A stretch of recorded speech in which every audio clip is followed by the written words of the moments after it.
The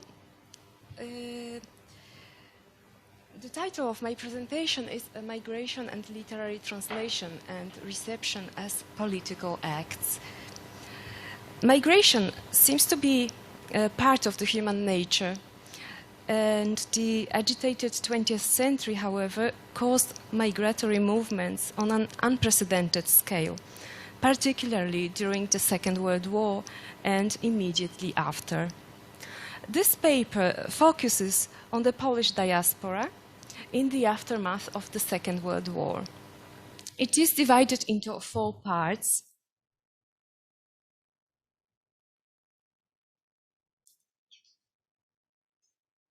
It's working. So first, the context of migration studies and the Polish diaspora in the aftermath of the Second World War. Then I will be talking about staying in the West after the war as political acts, the political significance of migrants' political, cultural activity, and the political significance of literary translation and dissemination.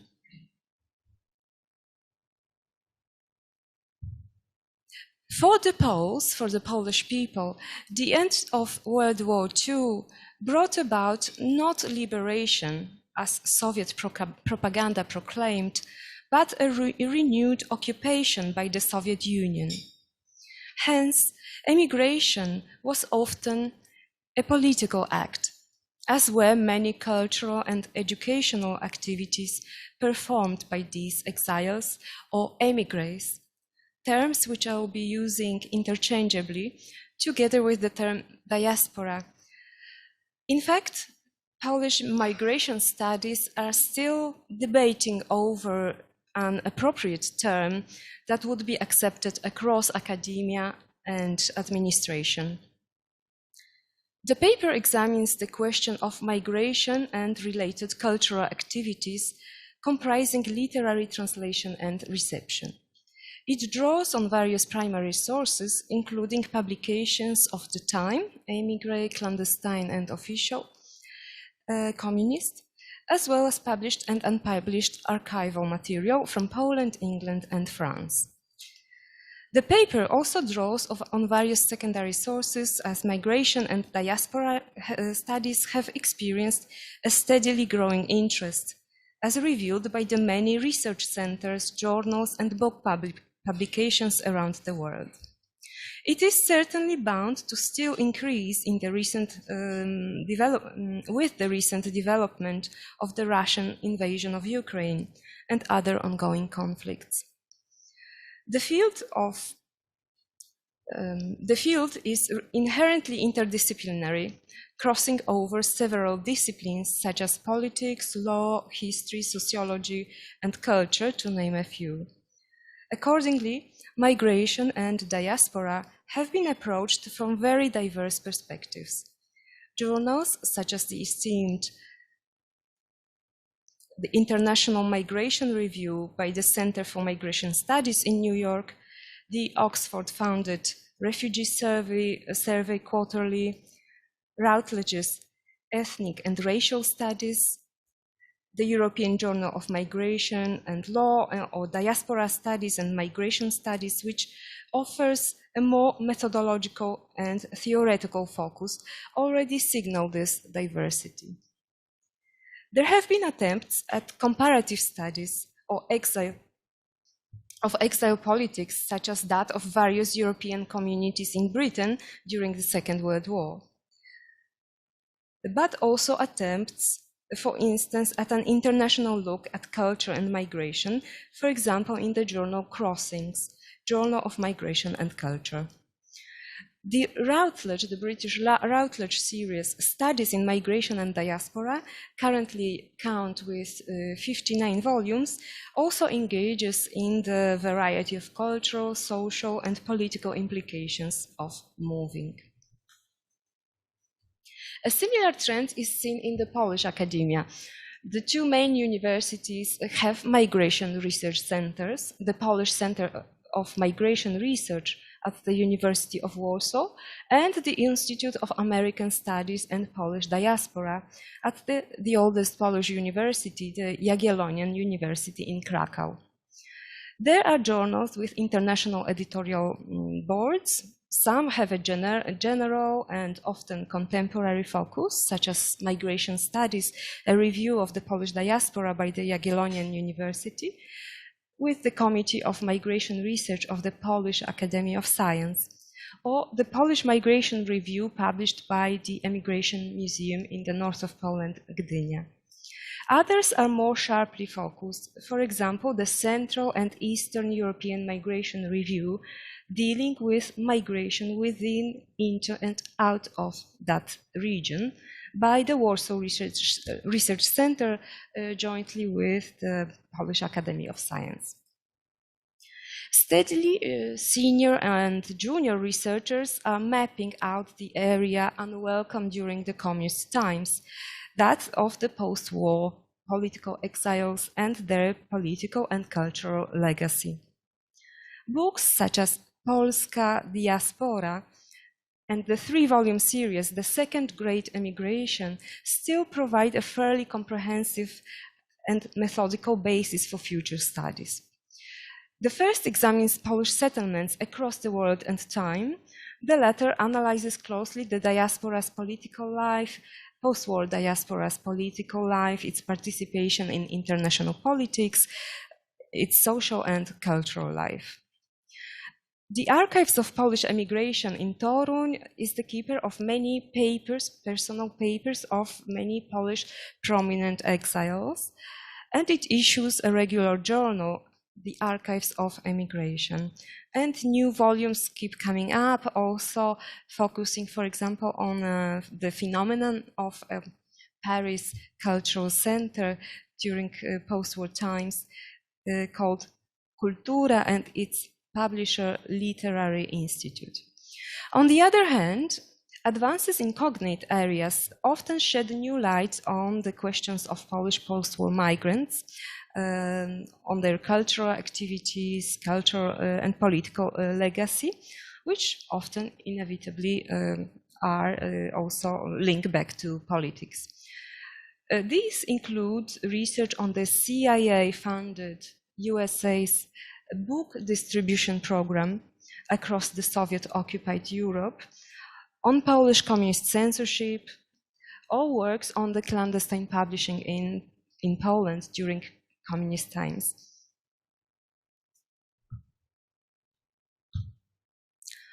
Many Poles faced the question after the war, should we return to Poland?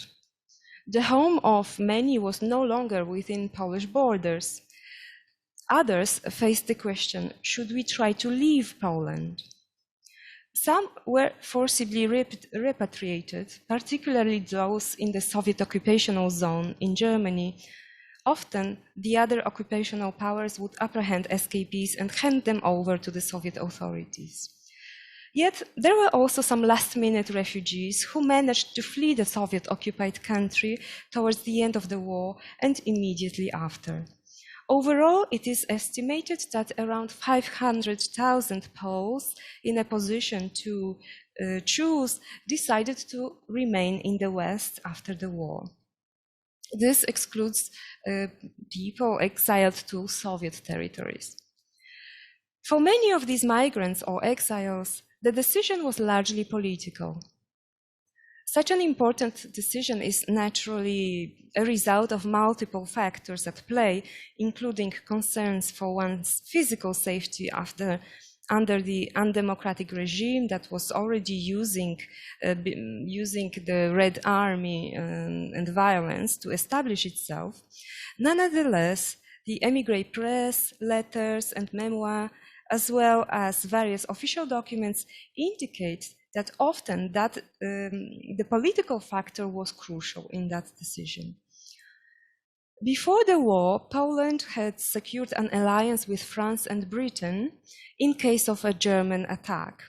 When such an attack came in September 1939, Britain and France declared war on Germany, but for many months only nominally. The Polish government went into exile, and after the fall of Poland, attacked by both Germany and the Soviet Union, the authorities in exile reorganized the Polish army in France, expecting to assist its ally in the military effort against Germany. After the fall of France in 1940, the government salvaged parts of the army and went to Britain. Many civilians followed. Little did the exiled government know at the time that London would become its residence long term. Although Britain was careful not to give any guarantees as to the Polish liberation, the ever-growing Polish army in the West keenly fought on many fronts under the British command throughout the war, believing that the Allied cause was also theirs. British wartime censorship prevented or limited discussing certain topics.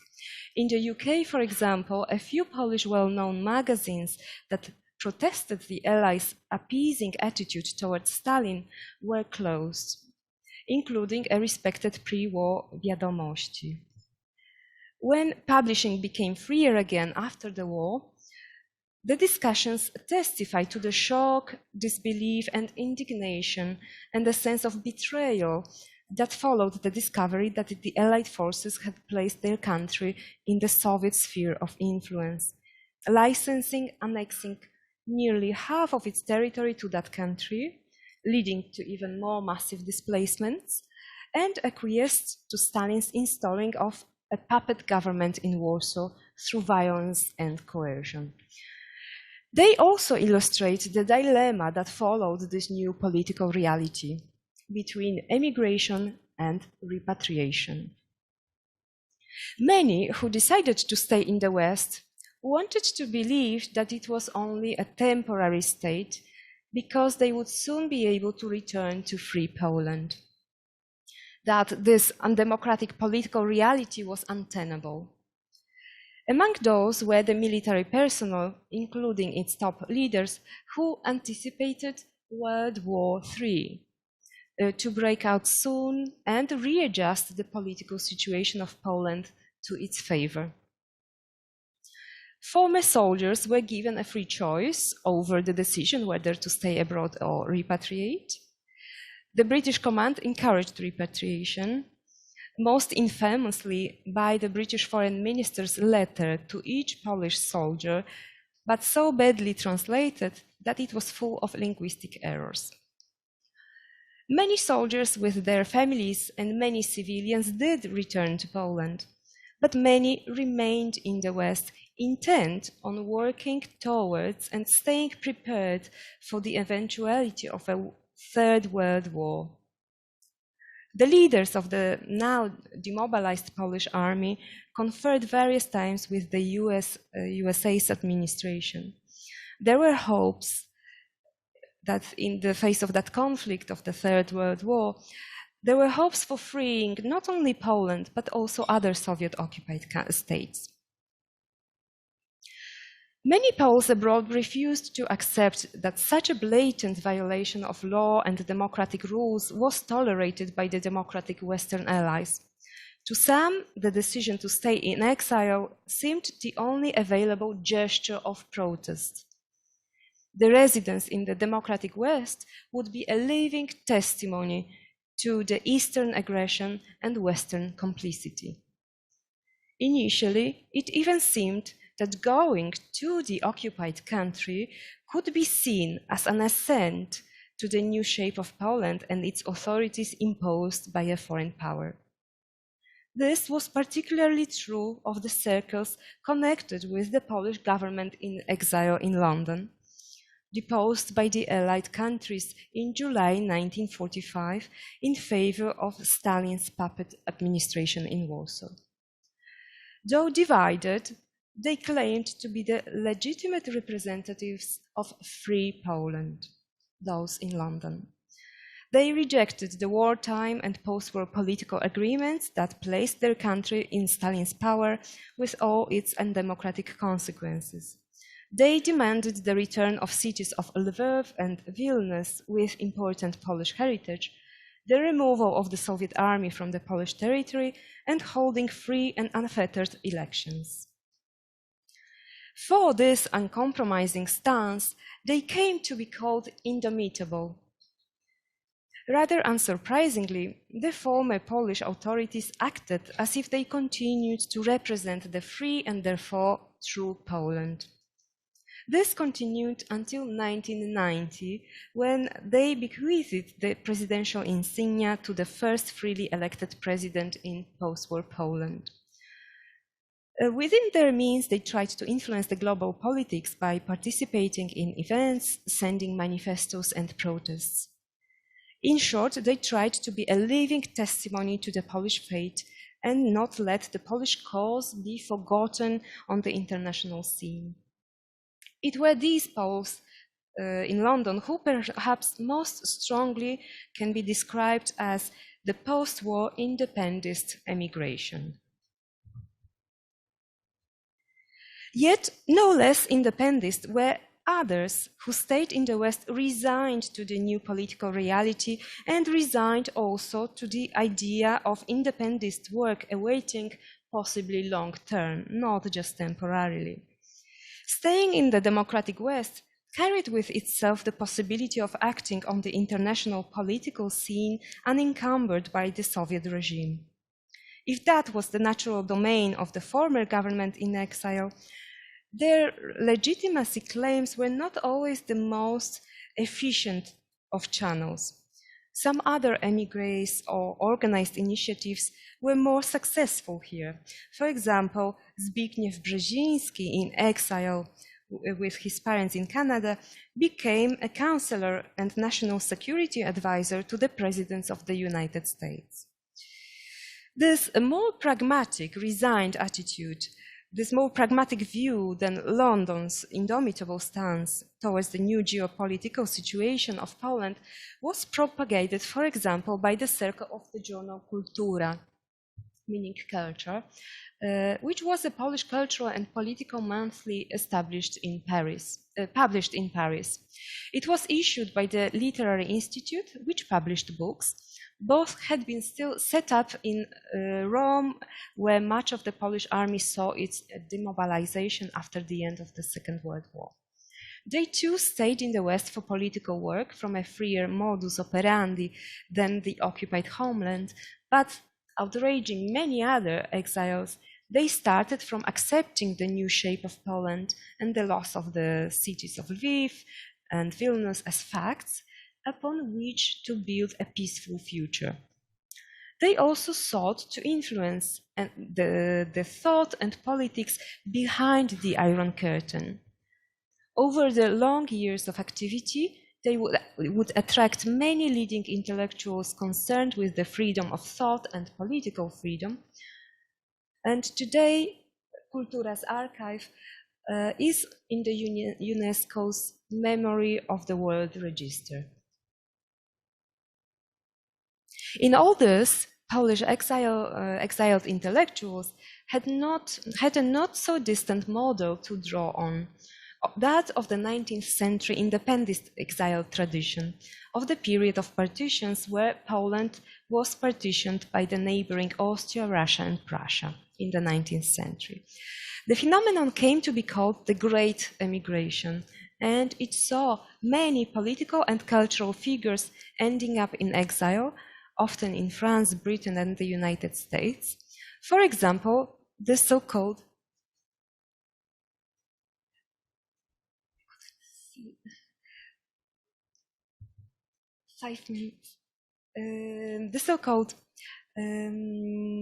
national bards Adam Mickiewicz, Juliusz Słowacki, and the composer Frederick Chopin. Concerned with the Polish independence, many of these intellectuals actively supported the idea of national freedoms and solidarity of nations.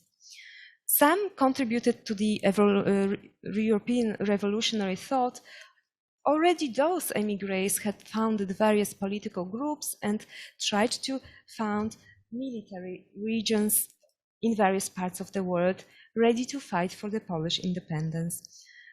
They established various journals and publications. Many of the post-war exiles, to many of them, this 19th century independentist exile tradition provided strength and inspiration, if not a sense of poignant continuity. Unquestionably, for many post-war migrants from the Soviet-occupied countries, staying in the West was a political act. When the Allied governments were about to withdraw their recognition to the outgoing Polish government, the government addressed the nation, paraphrasing the British Prime Minister's speech from 1940 after Germany had attacked the Benelux countries and which ended the phony war. Paraphrasing this speech and saying that memory recalls the words of Prime Minister Churchill from the time when his homeland was in mortal danger. We have nothing to offer you for today. For today and tomorrow, except blood, toil, tears, and sweat. And it added, some will struggle in the country with the cruel reality of the police state. Others will stay in the free world to become the mouth of the mute. An exiled diplomat, intelligence officer, and journalist wrote in 1945 a booklet entitled The Role and Tasks of Polish Exiles, that in anyone contrasts such a natural duty of every citizen, which is to return to the homeland and share, even in the worst, most difficult conditions, with their entire nation. It is obvious that she must understand that such a stay in exile obliges them to act.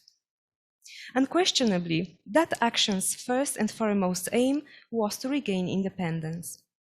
This first aim was accompanied by several goals.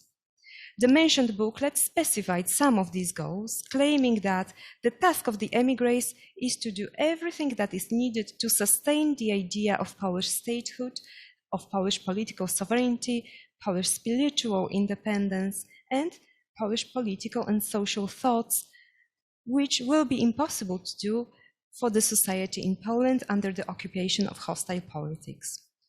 One goal, therefore, was to preserve the democratic traditions, but another to preserve the continuity of Polish national culture abroad. This required action of broad scale and many levels, an action that would cater for various sectors of the society, even in various countries. On the one hand, it needed popular options that would maintain community ties and provide shared cultural experiences. On the other, it needed to stimulate intellectual endeavor.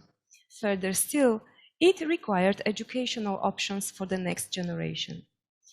In most Western countries, various organizations and associations were created.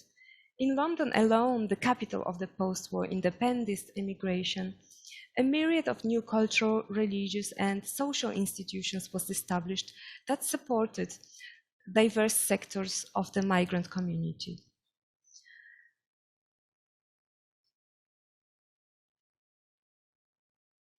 Even if concerned with cultural, social, or educational matters, all these institutions ultimately performed multiple political functions, internally and externally. Internally, these initiatives assisted in community cohesion, keeping alive culture, tradition, and national identity. These were crucial for maintaining the continuity of Polish national culture, as we have seen, an action not without a political goal itself. Yet, even if an organization was apolitical, like the Union of Polish Post-War Emigration, apolitical by design in order to attract exiles of all political convictions, its basic premise would be again inherently political. uniting the independentist emigration in the name of Polish freedom and independence. Besides, these various organizations also assisted migrants socially, providing instruction or defending their rights. For example, the Polish American Congress was a humanitarian and more overtly political federation, with over 6 million Poles and descendants in the USA, representing these 6 million Poles and descendants. It had a significant political leverage. Externally, these associations promoted Polish culture and knowledge about its political situation, trying to keep its cause alive. This also provided an alternative to the political discourses by the official regime in Poland. For instance, during the visit of Soviet leaders Khrushchev and Bulganin to London in 1956, the organizations and the London government organized a demonstration in which 20,000 migrants from Soviet-occupied countries protested in London, reminding the international public about the fact and demanded intervention. It may seem that in political exile, any cultural or educational activity is likely to ultimately acquire a political meaning too. All this verged on an idea of preserving Poland outside Poland, on creating a nation in exile, parallel to the occupied one, with its own constitutional authorities, community, army, and culture. Very often, especially in the initial years, the preservation of the community or continuity of culture was seen in terms of keeping Polish culture and thought abroad unsoiled by the ideology of the communist regime and the Soviet invader.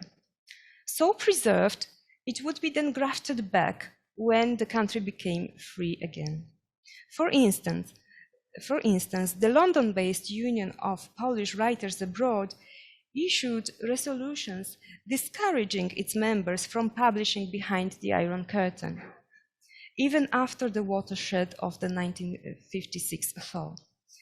Others, however, were concerned with this kind of antiquarian and disconnected preservation, furthered by this indomitable stance of London, and the political spokesman of the other of the two most influential and much contending opinion-making centers in exile, the pragmatic Kultura, wrote in 1952.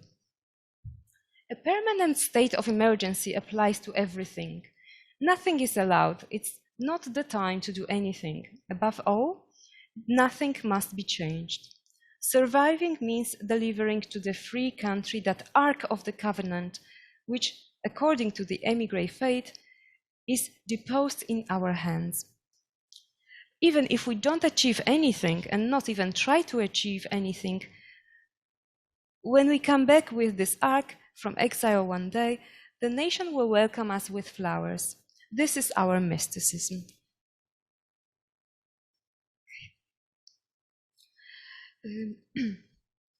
Unfortunately, I have no time to finish everything that I have prepared to tell you.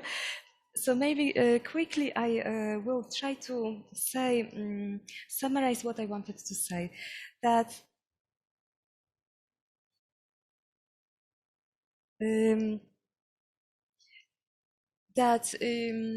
publishing abroad was seen as very important because it was a means to influence the thought, the culture, also provide cohesion, cultural continuity on both sides on the Iron Curtain, while the London circles tried to keep separate. For example, the Kultura circle tries to find contact and engage on both sides of the curtain. The émigrés were divided on many political issues, on also the stances taken in response to many political developments were the division lines. Yet, almost all of the exile circles agreed that publishing was a basic means of keeping that continuity of culture abroad, this nation in exile, while Cultura, mainly as the leading center, saw this publishing as a method also to influence the thoughts and political thought and cultural thought of people also behind the Iron Curtain, and saw means to send publications behind the Iron Curtain.